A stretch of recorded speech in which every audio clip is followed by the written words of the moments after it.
Орусия президенти Владимир Путин тажик президенти Эмомали Рахмонго мартабалуу сыйлык ыйгарды.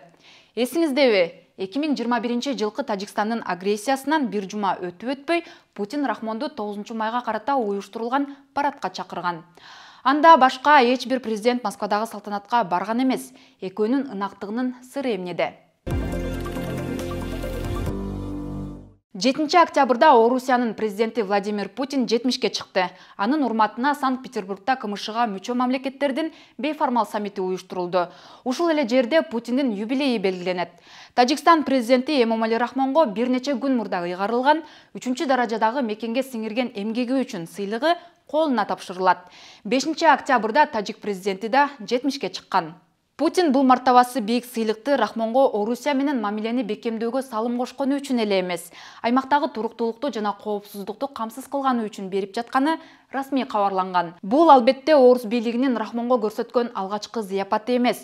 Өткөн жылы 36 кыргызстандыктын өмүрүн алган жаңжалдан апта өтпөй, Рахмон Москвадагы парадка чакырылып, Путинди жалгыз жандап жүргөн. Анда кыргыз бийлиги үн каткан эмес. Бул ирет Тышкы иштер министрлигинин басма сөз катчысы Чыңгыз Кустабаев аркылуу катуу пикир айтылды. Рахмонго мекенге сиңирген эмгеги үчүн 3 даражадагы ордени аймактагы туруктуулукту жана коопсуздукту камсыз кылганы үчүн деп берилип жатат. Тажик бийлиги Борбор Азия өлкөлөрүнүн тынчтыгын бузуп, ымаласын ыдыратып жаткан учурда аймактагы кайсы коопсуздук тууралуу сөз кылууга болот? Кыргыз жеринде төгүлгөн күнөөсүз адамдардын каны муздай электе, балдарынан айрылган энелер күйүттө отурганда, жай тургундар кыйраган үйлөрүнө кайтып жаткан маалда мындай сыйлыктын берилиши таң калтырат. Бул кадам кыргыз-тажик чек арасында биз көрүп билген нерселерге шайкеш келбейт, деп жазган Кустабаев. Удаа эле Кыргызстандын президенти Садыр Жапаров иш графигине байланыштуу Санкт-Петербургдагы бейформал саммитке барбай турганы ачык кабарланды. Агрессорго урмат көрсөтүү менен Кыргызстандын элин жана бийлигин Кремль ачык эле кемсинткенин, тоготпостугун көрсөтүүсүнө ушундай жооп берилди. Тажикстан Баткенге кандайча кол салганы баарына маалым. Ал Каргашанын чогуу өчө электе. Эмнеге мындай саясат жүргүзүлүп жатат? Орусиядан жалтанып көп кыргыз саясатчысы калыс пикирин ачык айта бербейт.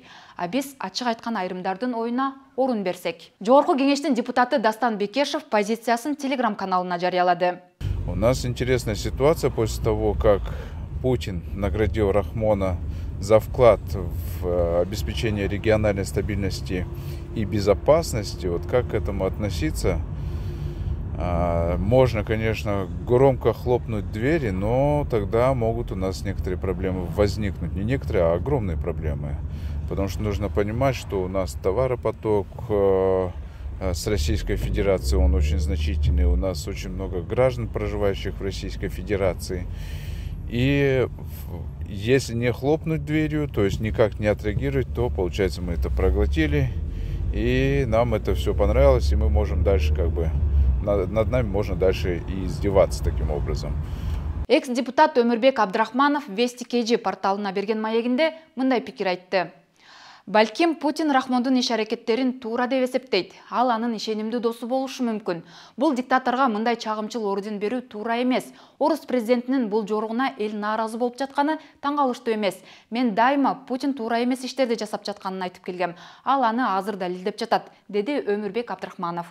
Ал эми Борбор Азияны жакшы билген саясатталдоочу Аркадий Дубнов Рахмон Орусиянын кызыкчылыгы үчүн иштеп жатканы үчүн орден берилгенин божомолдоду.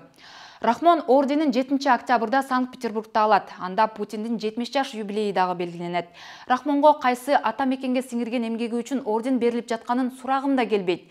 Ал ансыз деле 30 жылга жакын убакыттан бери Тажикстанды башкарып келет. Бул сыйлык Рахмондун ушул жылдар бою Орусиянын кызыкчылыгы үчүн иштеп келгенин дагы бир ирет далилдейби, деп суроо салган ал. Дубновдун пикиринде сыйлык тапшыруу аземинде Путин постсоветтик өлкөлөрдү Украина менен болгон согушта позицияларын так айтпай жатканы үчүн, айрыкча Россия Украинанын 4 аймагын аннексиялаганын, КМШ өлкөлөрү тааныбай койгонун айтып түңүлүп, керек болсо коркутушу дагы ыктымал. Быйыл июлда Путин Токаевке Орусиянын Александр Невский атындагы орденин тапшырган. Бул орден Советтер Союзунун жана Россия Федерациясынын сыйлык системаларында баркы жогору. Бирок Токаев андан баш тарткан. Аны президенттик мөөнөтү аяктаганга чейин жергиликтүү дагы, чет элдик дагы сыйлыктарды алууну каалабайт деп дипломатиялык жол менен түшүндүргөн. Ушул эле орден 15 сентябрда Өзбекстандын президенти Шавкат Мирзиёевке тапшырылган. Кыргызстандын президенти Садыр Жапаровго Орусия тараптан эч кандай сыйлык бериле элек. Сиздер менен мен Асель Шамилова болдум. Görüşкөнчө.